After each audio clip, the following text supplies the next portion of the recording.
ages. It is an unchanging, timeless book. Verse 152 says, concerning your testimonies I have known of old, that you founded them forever. That word forever continues to come up. Verse 89 says, God concerning his word says, it's done. It is settled in heaven. Which means, brothers and sisters, the word of God is permanent.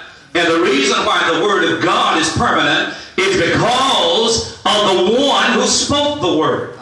God himself is permanent. But not only is God permanent, God is what we call omnipresent, which means he's everywhere at the same time. God is also omnipotent, which means he has all power. But then the word reminds us that God is also omniscient, that God is all-knowing. And because of his all-knowingness, the Bible tells us that he knows the end from the beginning, which means God knows everything perfectly. We know a little about the past.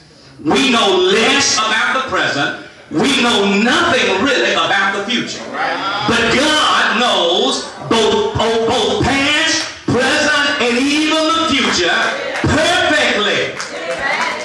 Now check this out. Because God knows the future, he was able to speak concerning the future in eternity past. In other words, because God knows the future, he knows everything about the future, God could then speak concerning the future his word to deal with the day that was yet to come. Which means, brothers and sisters, the word of God is never out of date. The word of God is never antiquated. It is not something that we can relegate to the days of history and of yesteryear's church.